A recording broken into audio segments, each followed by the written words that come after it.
नक्शे पर वो पहचान दिलाएंगे कि जो इसका हक है। हमारे जो जवान हैं, सबसे खास बात ये है कि हिंदुस्तान की जो गंगा जमनी तहजीब है, आज उसका भी एक दायरा यहाँ के अंदर हम ये जिम्मेदारी सिर्फ सरकारों पर नहीं छोड़ सकते, हमें खुद भी अपने लेवल पर, अपने एक इंडिविजुअल लेवल पर इस चीज को बरकरार रखना है कि जब हम आगे बढ़ें तो हमारा साथी कौन है, हमारा पड़ोसी कौन है, उसको हम साथ में लें। ये हर सतह पर कारगर होना चाहिए और यही आज की इस महफिल का मकसद भी है कि हम हिंदुस्तान की सरजमीन को साथ में लेकर आगे बढ़ें। इसके हर रंग को बहुत बड़ा असर पूरे समाज पर पड़ता है। तो ये इसी उम्मीद के साथ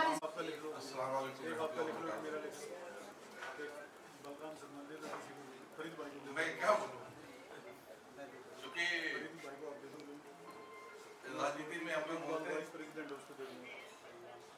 अब राजनीति में बोलते हैं तो सामने जो पब्लिक होती है वो उस लेवल की होती है। यहाँ तो ऐसे लोग बैठे हैं कि जिनसे मैं सुनने आया हूँ, फिर भी हमारी बहन ने लाके खड़ा कर दिया। पत्रकार तो हमेशा फंसा ही देते हैं। बहुत खूबसूरत प्रोग्राम हमारे साथियों ने ऑर्गेनाइज किया है और यहाँ आके बिल्कुल रिफ्रेश हो गए।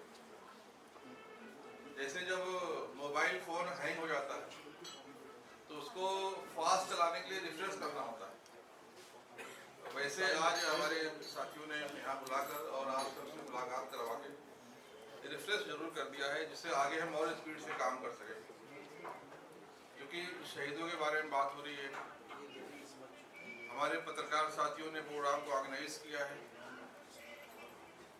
तो मैं उस पर सिर्फ इतना कहना चाहूँगा कि मैं राजनीति में तो इसलिए आया क्योंकि सबसे पहले मैं फौज में जाना चाहता था। मैंने इंजीनियरिंग की है और बी सिविल करने के बाद मेरी पहली कोशिश थी कि मैं आर्मी सर्विस में जाऊं, लेकिन वहां नहीं हो पाया। फिर मैं बिजनेस में आया, कंस्ट्रक्शन में आया। कंस्ट्रक्शन में आया तो मैं अपनी एक मीडिया हाउस बनाना चाहता था, क्योंकि मुझे पत्रकार का फील्ड भी बहुत पसंद था। फौज में जाकर देश के बाहर के दुश्मनों को लड़ना चाहता था, वहां जब कामयाब नहीं हुआ तो मैं मीडिया हाउस में जाकर अंदर के दुश्मनों से लड़ना चाहता था, लेकिन इत्तेफाक से मीडिया हाउस में भी मुझे लाइसेंस नहीं मिला टीवी चैनल, जो न्यूज चैनल चलाने का, तो मैं उसको भी ड्रॉप कर दिया और राजनीति में आ गया। तो मैंने ये महसूस किया कि हम कहीं भी रहें, लेकिन अगर ईमानदारी से काम करते हैं तो वो भी एक बहुत बड़ी सेवा है। मेरी ख्वाहिश थी कि मैं फौज में जाकर काम करूं, मैं वहां नहीं कर पाया। मेरी दूसरी ये भी ख्वाहिश थी कि मैं मीडिया हाउस बनाऊं, लेकिन मैं वहां भी नहीं जा पाया। लेकिन मैं राजनीति में आने के बाद भी उतनी शिद्दत और उतनी ईमानदारी से काम कर रहा हूं और मैंने महसूस किया कि कौम की खिदमत करने के लिए कोई जरूरी नहीं कि बॉर्डर पे जाए। जो बॉर्डर पर साथी हमारे काम कर रहे हैं, उनके लिए हम जहां भी हैं रहकर अगर काम करते हैं तो वो भी उतना ही इम्पोर्टेंट है। जिस प्रकार से क्रिकेट के फील्ड में जो हमारे साथी मैदान में खेलते हैं उनका परफॉर्मेंस तो होता है, लेकिन उनके पीछे, पर्दे के पीछे जो लोग काम करते हैं, चाहे उनको पानी पिलाने वाला हो, चाहे उनका मसाजर हो, चाहे उनका कोच हो, चाहे उनका असिस्टेंट हो, चाहे उनका सहयोगी हो, चाहे उनका परिवार हो, सब लोगों का जो परफॉर्मेंस होता है वो मिलाकर वो प्लेयर का परफॉर्मेंस होता है।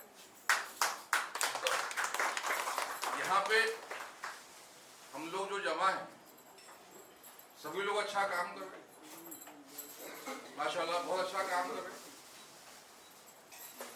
और उस काम को अच्छा करें हम लोग।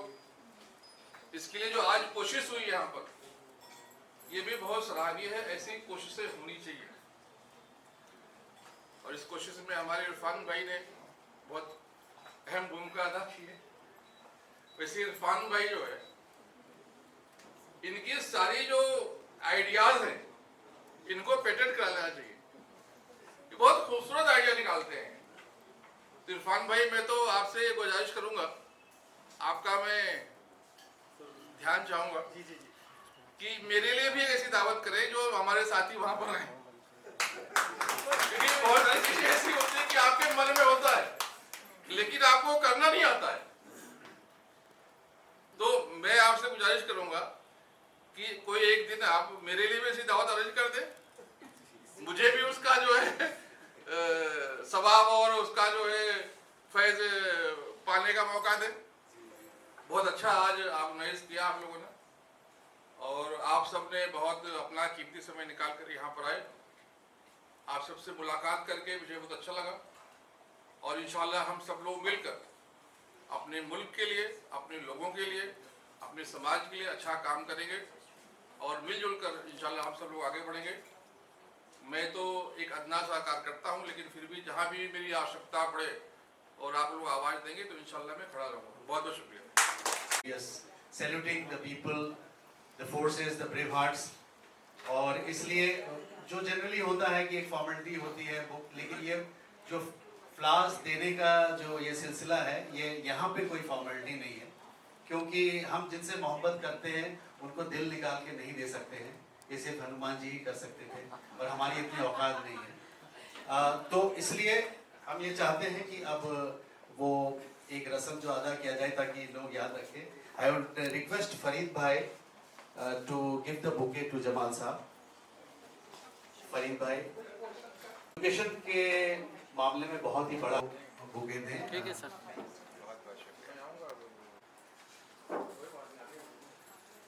रिक्वेस्ट सकीना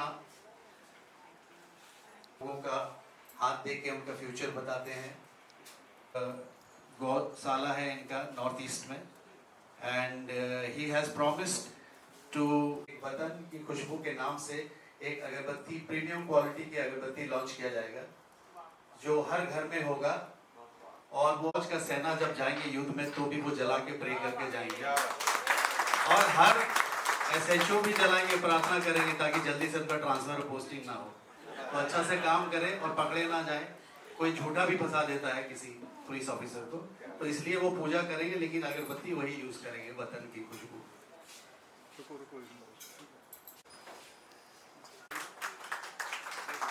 ठीक है। He's full of love. Thank you so much. Legal assistance है वो दिया जाएगा, और मीडिया सपोर्ट पूरा दिया जाएगा। उनकी तकलीफ होगी तो वो मीडिया में आएगा। न्यूज़ एजेंसी बिल्कुल खड़ा है, वेब वार्ता। सईद भाई थैंक यू सो मच। उन्होंने कहा कि कोई भी बच्ची अगर कहीं पे करा रही है तो ये अपने रिपोर्टर से कहते हैं कि भाई ये तो गलत भी होगा तो हम जो बेटी कहेगी हम उसी बात को सही मानेंगे, हम तुम्हारी बात को नहीं मानेंगे। तो इस जज्बे के साथ ये काम कर रहे हैं। ये आज हम सब इकट्ठा हुए हैं कि अगर जो भी हो उसमें जो भी डिबेट है वो डिबेट बात की बात है, लेकिन जो इंटेंशन है that is very pure and that is very powerful. माँ है तो सब कुछ है। तो next bouquet will be going to Amit Bansal ji. बहुत मोटिवेट होता हूँ। बल के साथ राम जाहिर है, और वो बलराम भाई के सहयोग से सजाई गई है, और इसमें सारे जो बहुत सारे फूल हैं, बेशुमार फूल हैं, बहुत सारे। क्या मैं तो देख रहा हूँ कि यहाँ पूरा हिंदुस्तान देख रहा हूँ। तो ये डेमोक्रेटिक प्रेस क्लब की एक पहल है, और इससे पहले भी 1-2 कार्यक्रम हुए हैं, लेकिन कुछ लोग उसमें से नहीं थे तो हाउस में हाजिर, कुछ नए हैं। इसमें सबसे इस क्लब की स्थापना रखने में और फाउंडर है और जिनकी प्रेरणा से ये काम हुआ है वो है फरीद चुगताई जी। उनका एक आदेश रहा और हम लोगों ने मिलकर इस काम को किया, तो इसमें सबसे बड़ा रोल है। और उसके बाद अगर किसी ने इसमें बढ़िया सहयोग किया और हिम्मत दी है वो है इकबाल खान साहब। इकबाल खान साहब ने हिम्मत दी, मेरे साथ रोल है इसके सारे काम को करने में, उनका बड़ा योगदान रहा। और किसी तरीके से इसका मकसद ये है, इसमें हमारे इमरान साहब हैं, सलीम साहब हैं, और अभी इनको एक चार्ज मिला है बलराम शर्मा जी को, ये चेयरमैन है इस क्लब के।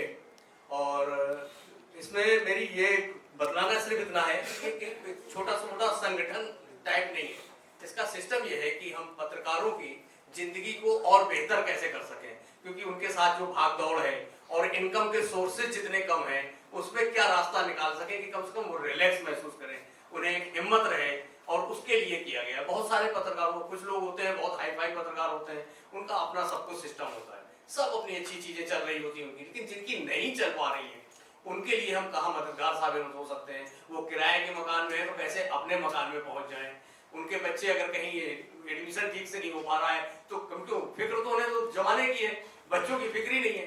तो उस फिक्र को लेके फरीद साहब ने ये किया कि उनके बच्चे कहीं अच्छे स्कूल में पढ़ सकें और हम उसमें क्या योगदान कर सकते हैं, वो इनका बड़ा मकसद रहा। मतलब पत्रकारों की जिंदगी में क्या क्या मदद हो सकती है, संगठन का सिर्फ इतना रोल है। लेकिन इसके साथ साथ ये संगठन क्या करेगा, ये इरफान साहब ने शायद बतलाया भी होगा।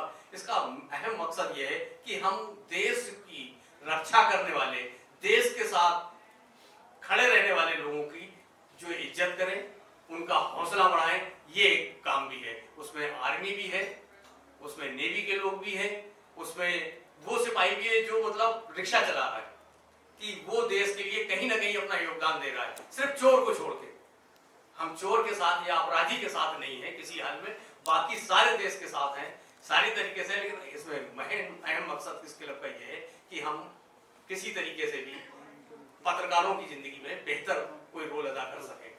और मुझे बहुत अच्छा बोलना नहीं आता है, लिख लेता हूँ थोड़ा बहुत, वो भी बहुत अच्छा नहीं, लेकिन ये है कि वो हम लोग सारे थे साथ में तो आपस में बात कर रहे हैं, ये कोई भाषण तो है नहीं। और इसमें 4 चांद लगाए जमाल साहब ने आके।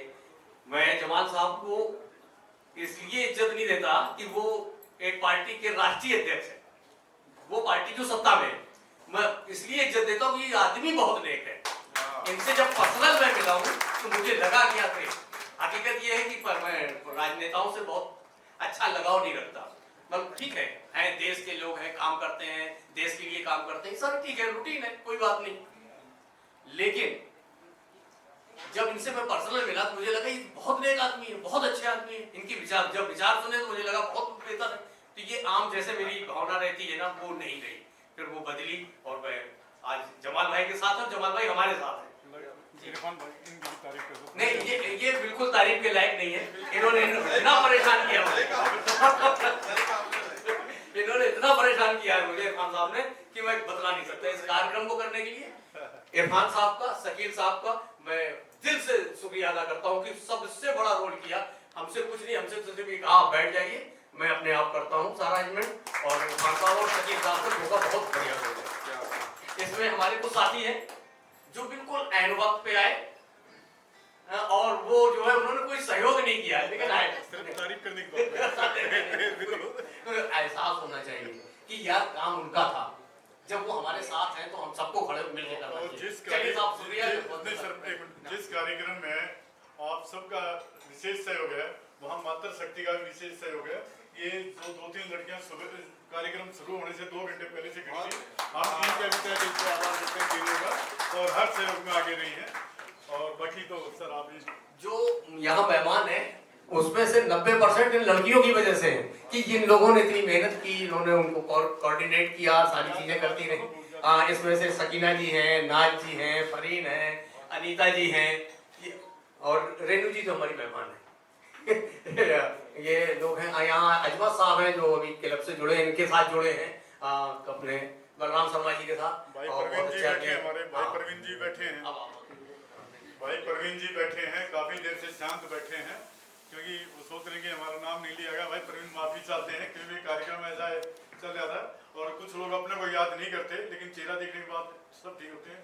महामंडलेश्वर जी का मैं पुण्य स्वागत करता हूँ हमारी एक इशारे पर, हमारी बातचीत पर ये आए। और बाकी मंच संचालन सर आप ही संभालेंगे। आप सभी का, मैं चूंकि दिल्ली में जस्ट नया हूँ इस वजह से मैं नाम से वाकिफ़ नहीं हूँ सबसे, लेकिन इतना ज़रूर पता है कि यहाँ पे बैठा हुआ हर शख्स बहुत अनमोल है। बहुत उनके बीच में बैठ कर के मैं खुश नसीब खुद को समझ रहा हूँ।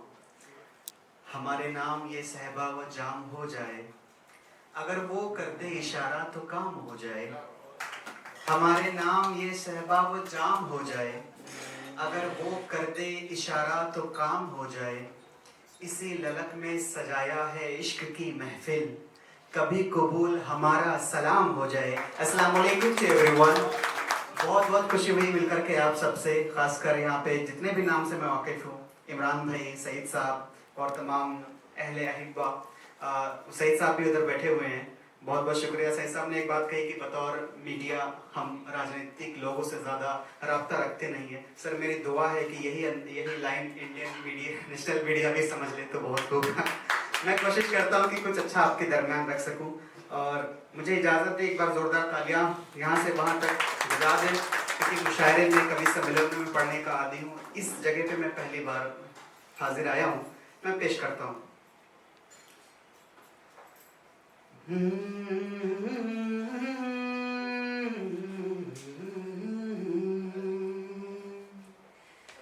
मोहब्बत ही मोहब्बत की यहाँ सबको ज़रूरत है।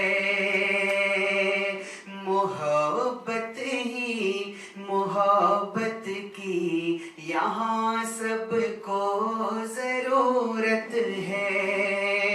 वतन हिंदोस्ता मेरा बहुत ही खूबसूरत है।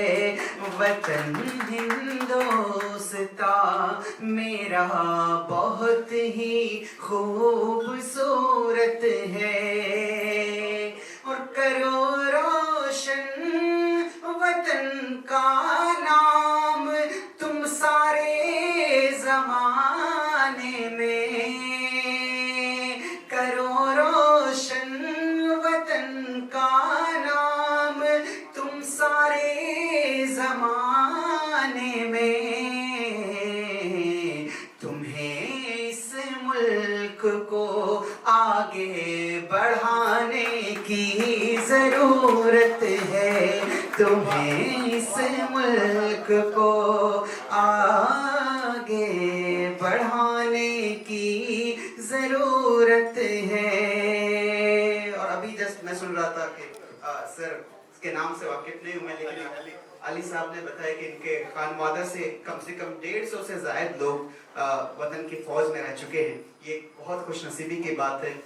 सर आपके लिए खास, ये हालांकि पढ़ना नहीं था, बट आपके लिए खास है कि तेरी अजमत पे जो कुर्बान हुआ करते हैं, ये एक इंस्पिरेशन जो हमें इनसे मिला कि तेरी अजमत पे जो कुर्बान हुआ करते हैं, ऐ वतन सच्चे वो इंसान हुआ करते हैं, और जिनके रग रग में है अरमान वतन की उल्फत, हिंद में ऐसे मुसलमान हुआ करते हैं। हिंद में ऐसे मुसलमान हुआ करते हैं। अगर मेरी बात सच हो तो थोड़ा सा मुझे तालियों से और नवाजें।